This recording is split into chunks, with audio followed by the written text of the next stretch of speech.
the Portland Film Beat. I'm Dave Poland, and my guest tonight is Tara Johnson Mettinger. She's the Executive Director of PowFest, and she's here to tell us all about PowFest. But before we get started with that, tell us a little bit about yourself and your background. Sure. Well, thank you for having me on the show, for one. I am the Executive Director of the Portland, Oregon Women's Film Festival, and that has been in existence for we're moving into our 7th season. Wow. And I'm also a film producer here in Portland. I own a company called Sour Apple Productions, and I'm involved in many film productions right now, and we could talk about those later. My background is kind of varied, but I started in television in a local TV station after I graduated the University of Oregon in Eugene, and spent time in local TV, and then went to Los Angeles and worked on the network side of television for Fox Broadcasting for 6 years in marketing and promotion. So got that experience and then moved back up to Portland in 2002. Okay. So what first got you interested in film? Oh, I think a lot of things. I grew up being surrounded by entertainment. My father is a former DJ on the radio and a news broadcaster. So I was already sort of around that environment at an early age and was very curious about it. I think as a young child, I really wanted to be a newscaster, and my mother encouraged me to go talk to trees so I could practice. And but as I was in high school, I was involved in theater and was more attracted to being on the crew side of things versus being an actor and on stage. I really preferred that technical role and really seeing the entire production you still as a do, whole. don't you? I do. Behind the camera. Love behind the camera, and really through all of my experience of just kind of experimenting with different jobs, and then I went to U of O when they had the telecommunications and film program in the early 90s. I had this opportunity to really explore a lot of different areas of the business, and especially being in Los Angeles where you're really immersed into the industry. I just felt like I got a really well-rounded, practical experience of being in the industry. But that really honed into what I feel like I'm best about, which is being a producer and really being diligent about the through line of a project and helping the creative aspects and the creative roles sort of make those dreams come true in terms of getting it out and on film and out to an audience. Good. Who's the featured guest for PowFest this year? So we are going to be at the Hollywood, March 6th through 9th. And this year we are going to celebrate the life and work of Joanna Priestley, who is local to Portland. She's an award-winning director, animator, and she has an amazing body of work that we are going to be showing bits and pieces of and having conversation with her. Are these feature length, short? They're short animated films. Okay. And she is just so delightful, and we're really excited about showing a retrospective of her work. And she's a member of the Academy, and she also is just very involved locally in support of the arts, and she deserves this celebration. So we're really excited to do that. We'll be closing out the festival with her retrospective on Sunday the 9th at 7 o'clock, and then we'll also have a reception following. Okay, I'd like you to repeat her name again, just so we all hear it. Sure, Joanna Priestley. Joanna Priestley. Yeah.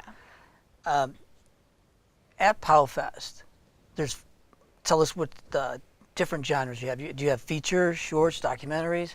Can you delve into that a little bit and tell us about how many of each one there is? And Sure, I can kind of give you a broad stroke of this year's festival. That's what we'd like, a broad stroke. So the only rule of PowFest is that each of the films need to be directed or co-directed by a woman. Okay. So that's really the only rule.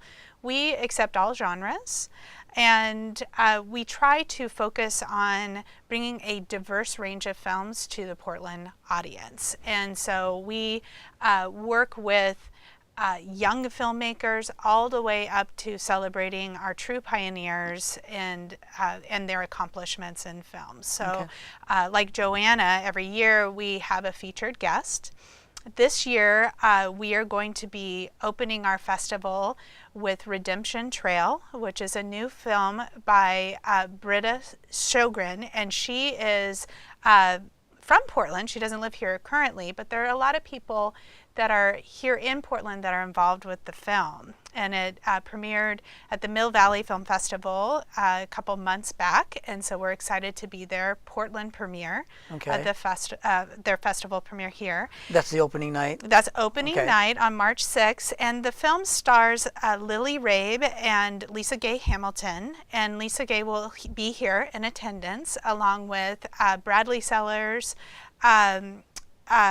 shot the film, and then Mark Orton did the score. Lisa Nadeau is an executive producer on the project, and Britta has really strong ties to the Portland film community, and so we're very excited to feature her as our opening night film. And then we're bringing back Luna Fest, which this will be our fourth or fifth Luna Fest, and it's a collection of short films. And that why Luna? It's associated with Cliff Bar and Company and Luna Bar, and they have a festival of short films by women and for women. And the focus is to support breast cancer research. Good. And so a lot of the, we donate a portion of the ticket sales to the Breast Cancer Fund for that particular collection of films. And it's a really nice night. We do a reception with our directors, so the public will have a chance to meet the directors of PowFest and come and watch the films, LunaFest films.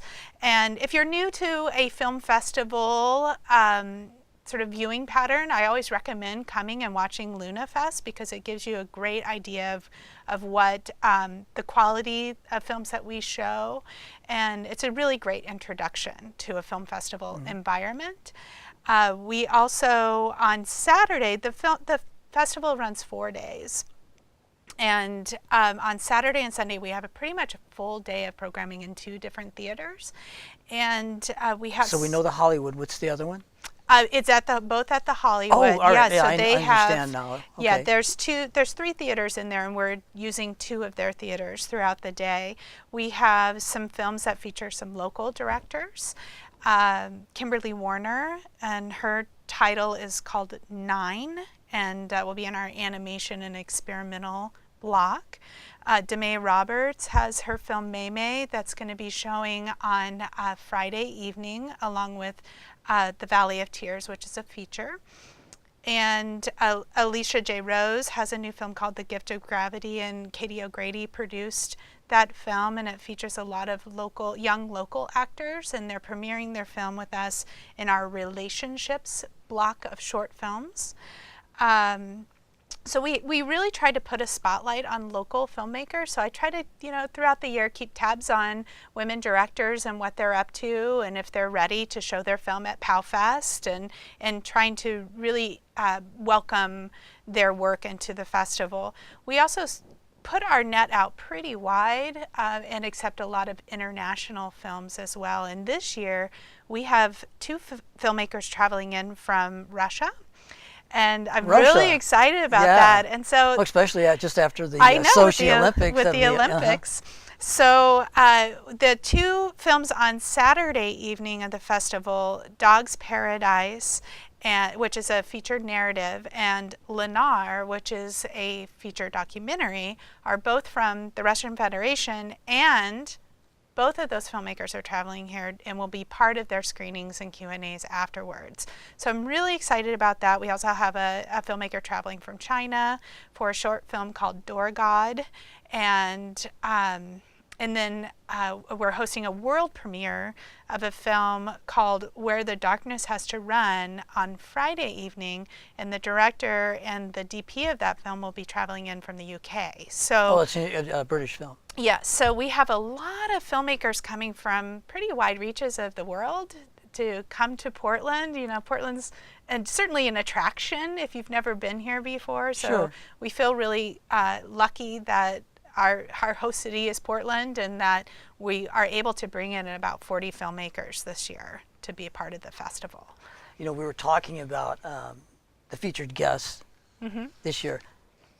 I know you've had some really great featured guests. Not that this featured guest this year isn't great, but She's amazing. she's amazing. Tell us a couple of the past ones. Who actually one was an Oscar winner, right? Yes. Okay. Well, and that the was, first woman to ever win an Oscar in the directing category, Catherine Bigelow, Right. was here in the summer of 2009 for her film, which she won that Oscar for, called The Hurt Locker. Right. And we just had, it was an amazing... She also directed Zero Dark 30, She correct? did, yes. And a lot of other films that are revered, and Right. and so The Hurt Locker really put her on the map for people that may not have been aware of her work in the past. When she came to Portland, it was really the beginning of when that film released, and we caught her on a press tour. So it was a real just perfect Great. timing.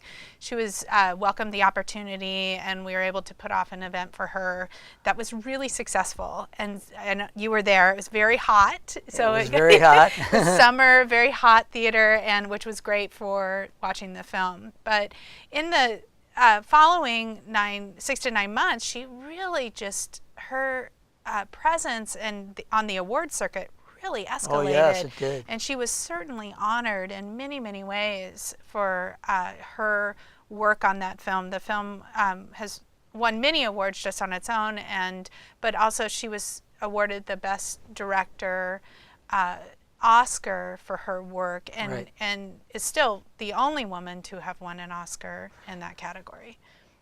It sounds like, and just the PowFest, the Portland, Oregon Women's Festival, Film Festival, keeps growing every year.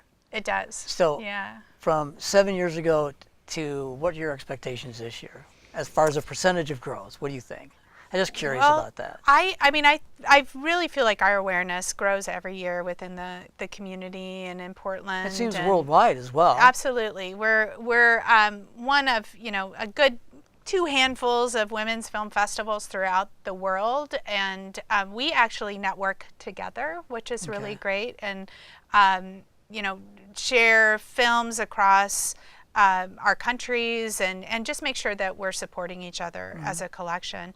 And I feel like PowFest has just really strengthened because we put together a really strong schedule. Every year I think it's the best schedule we've ever had. It's getting stronger, yeah, it gets right? stronger. Okay. And because our awareness is bigger in the filmmaking community as well, we're just getting stronger entries as well. And I think that has to do with technology improving as well, that filmmakers just have the entry the to digital access age, everybody, cameras are easy to come by. Exactly. And more women are telling stories, and Right. and I feel very strong about keeping that rule of it directed by a woman, because there's still a huge disparity in that particular category. Oh, I agree. And so women are very underrepresented in that category. There's been a lot of press about that over the last year, and I think that there's a lot of people really working on it, and maybe someday we won't need to, specify at PowFest that is only directed by a woman, because I don't want to disregard anybody's role in the film. There's a lot of strong producers and directors of Actors, photography. directors, Exactly. everything, cinematographers, right. But we're not quite there yet, and I still want to keep the conversation going. Do you think that the women's festivals like this is going to help women break through? I don't know if there's a glass ceiling per se, for directors. It seems as I if think there's there's a varying little bit, opinions on a little that, bit. yeah. Certainly not like a glass ceiling there is for CEOs and major corporations. Do you think it's going Right. to be easier as time goes on for women to break through that barrier of being recognized as directors? Because I think there's a lot of women directing films nowadays. It's just not. I just don't think there's much recognition for it. I agree with that. I don't think it's. I get into these conversations frequently about why aren't we seeing more women directors? And there are a lot of women out there directing in television, films, whether they're getting funded or not. And then, Funded, you know, that's- there's the yeah. aspect of making a movie, Funding but is a big then there's thing. the aspect of marketing a movie and actually getting it out Distribution and to the whole distribution thing. and out to a wider audience. So I think that there's an importance to recognize that there are many different barriers that are presented. So everyone can go out and create. Correct. And I encourage that. You know, if you have to really think about where you're going with that film. Right. If you're wanting it to be premiered at Sundance, there's a different trajectory that you need to put your film on Right. than if you want to just screen it with your friends in your living room. So Sure. I think that just as to become stronger creators and Right. producers and directors, those things need to be defined when you begin, and whether you are a man or a woman, and then also just assembling a really strong team that can advocate for you Sure. is important. So, you know, if you're a director that's highly creative, making sure you have a strong producer that can find those meetings for you, get those dollars in front of you so you can uplift your film. So, well, women like Catherine Bigelow, I believe she's helping that. Also, she directed films that were war films. I mean, typically, it's stereotyping, but Right. we think of women films as being chick flicks, for lack of a better word. Right. And they're not necessarily are, because some of the films that we'll talk about later, that if we have Yeah. time, that you're producing, actually are far from that. Right. Well, I think that's just, as a woman, you may have a different lens and an approach to your films. Sure. And, you know, Catherine has a very unique approach to her filmmaking, and is really, she claims herself as a gearhead. She really made sure that she understood the technology she was working with so she could get the types of films that she wanted. And I think as a creator, it's what resonates with you. She was very passionate about telling that story, and she did it so successfully. Sure. And yes, it is non-traditional gender filmmaking. It you was. know, right? And but she also made Point Break, She which did was great like a dude film too, It was. like about surfers and Patrick heists Swayze and Keanu Reeves, is so that right? Yeah. it's not like it was a new thing for her. It's kind of been her thing. And Loveless with Willem Dafoe, or one of her first movies, was is very much male oriented. But I kind of like to get us. There's one thing I want to talk about, sure. because it's really important for the community here in Portland and for a lot of the parents and people to know about here, is that Tara's got a little project going on with Portland Community Media, where they're taking in. Tell us about that. Okay. I don't want to. I'm Tell so us excited about about this. This is a program I've been eager to launch for a number of years, and it's called POW Girls. And so POW Fest is committed to showcasing the work of very successful directors, making sure that we're maintaining a place for women to showcase their work, but we're also committed to growing the next generation. And I think that's really important focus to solve the sort of bigger issues that we were addressing earlier, is really just providing that support for the young girls that are coming up, that are discovering media and finding those dreams and giving them the access. Okay. So we're partnering with Portland Community Media. And people can find out about how to get involved in that through PowFest, through your website. Through PowFest. Can we put up the PowFest? It's PowFest.com. PowFest.com. There it is, PowFest.com. Oh, great. So and they can find out about that if they're in the community here in Portland and they would like their daughter to be involved. Yes. Just contact you through that, I guess. Contact me through that. However, it is full, which is great for this year. So the concept behind POW Girls this year is we are taking a select group of girls, 6 girls, and taking them through concept to screen. So they will actually make a movie within 3 days during the time frame of PowFest and show it at the Hollywood Theater as part of our youth series of short films on Sunday at 4 o'clock. So they're really going to be hustling all weekend long. We have 2 great teachers that will be guiding them through the process. And those teachers are? We have Jody Darby, who's with Portland Community Media, and Alyssa Nicole Cremier, who is a documentary filmmaker and a former instructor in St. Mary's Academy. So they both have strong background with working with youth, and I'm doubly excited because all the girls that are participating this year do not know each other. So it's going to be this really unique experience that they will go through. And we're really looking to pilot this program this year. So we kind of controlled it, made it smaller, just to make sure it's going to work properly. And but the goal is to continue that kind of 3-day format within the film festival every year, but we're looking to widen this up and create a summer camp opportunity with more girls involved. Which would be a longer what age format. Group are we talking about? We're right now with the PAL girls this year. We're focusing on high school age. Okay. And we're looking to open that up. So and how many girls are involved this year? This year there are 6 girls. Okay.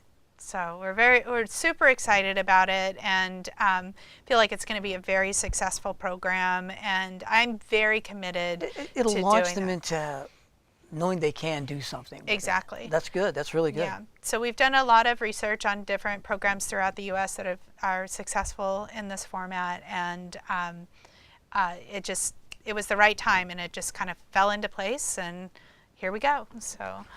You've already told us a number of highlights from this current PAL Fest. Are there any other highlights that you'd like to talk about before we move on? Sure. Well, I told you about a couple of our films. Everything's listed on the website, and ticket sales will be going up later this week. We are also going to be doing, in addition to screenings, we're going to have a director's panel. And the focus is going to be, it's called Beyond Gender. And it's a panel discussion with a few of our international attending filmmakers, and it's going to be held on Saturday at 12 p.m. at the Hollywood, and they're going to address the filmmaking process worldwide. So it's interesting that other countries have different access to entry, support through the arts, and also for women filmmakers versus the United States. So we're looking at just sort of the differences that are out there, and just how they have been successful with their projects. So we're looking to involve filmmakers that are making the journey here to Portland. We also have a really strong art block of film. We have a film out of Canada called Spring and Arnold, and it's about 2 photographers and their love of each other and their love of their art, and it's beautifully shot. So if you are an art connoisseur, this is the film for you, because it just is beautiful. And we are going to be supporting Children's Healing Art Project during that screening. And there's a short film that is about their organization. They're a local organization here that brings art to children. So they will be involved in that. It's going to be a busy weekend. It's going to be very, very busy. And let's see, lots of great shorts showcases on varying themes. We have a quirky showcase. I just like the name. Quirky. Yeah. So that's going to be it's intriguing in itself. Yeah. Animation and Experimental is sort of a collection of films that we're very dedicated to having every year.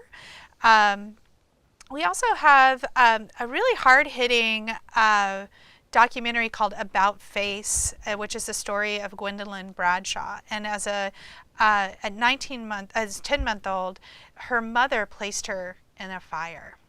She survived. And the film is a journey about her coming to terms with what her mother did to her, and also sort of the connection that she still feels with her, and the need to bring that closure.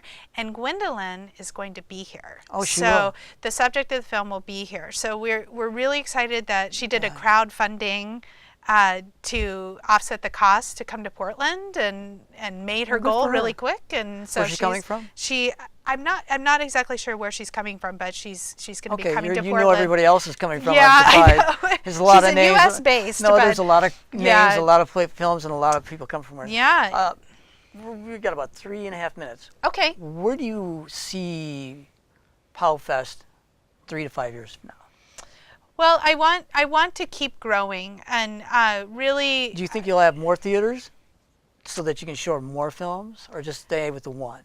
I like being at our venue because Okay. we do have access to 2 theaters, and it keeps everyone very intimate in terms of we're not spread all over the city, and I feel like that's an aspect of POW that's very important, that the audience is interacting with the filmmakers and vice versa, and so I like the kind of close-knit opportunity. We've experimented with extending the format to 5 days. So, right now we feel pretty good. 3 days, 4 days is actually a lot of time. 4 days is a lot of time, and I think I would like to really focus on growing that youth program, making sure that we're continuing to bring strong films here, and then looking to complement our film programming with more dynamic workshops and ways for education opportunities to happen for not only for our filmmakers in attendance, but for local filmmakers to engage with the festival too. We've got about 2 minutes left. Okay. How can people contact you if they want to?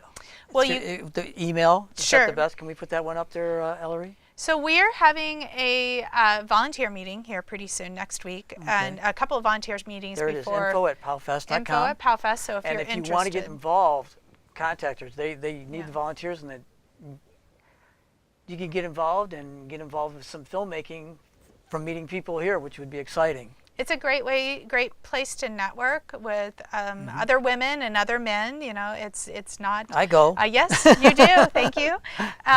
It's not just for women. I'm glad you said is that. for everyone. Yeah, because. So it's important to know that we're really just creating a space for women's work to be celebrated, and but the film isn't. The topics aren't specific to just attracting women to our programming. So you actually have, is it Sour Apple Productions? SourAppleProductions.com. Please go and look at that webpage. And you are currently involved with producing 3 films, am I correct? 4 films. 4, okay. Yeah. My Summer as a Goth. Yes. Rock and Roll Mamas. Yes. The Winding Stream, which is going to be at some festivals or something? Yes, The Winding Stream is a new film from local documentary filmmaker Beth Harrington, and she just got accepted into the South by Southwest Film Festival, and I'm a co-producer on her project. And we will also be announcing some more festivals that she will be traveling to. So it's very exciting. We're going to have to start wrapping up here. Okay. And I really would like to encourage our studio audience to send an email to info@powfest.com if you have a daughter or you yourself as an adult want to get involved, please do. I also at this time want to thank my director, Ellery Nelson. He does a great job over there in the control room. And my producer, who is my wife, Carol Poland. I want to thank Tara for being here and telling us all about PowFest. Until next time, shoot for the silver screen. Thanks, David.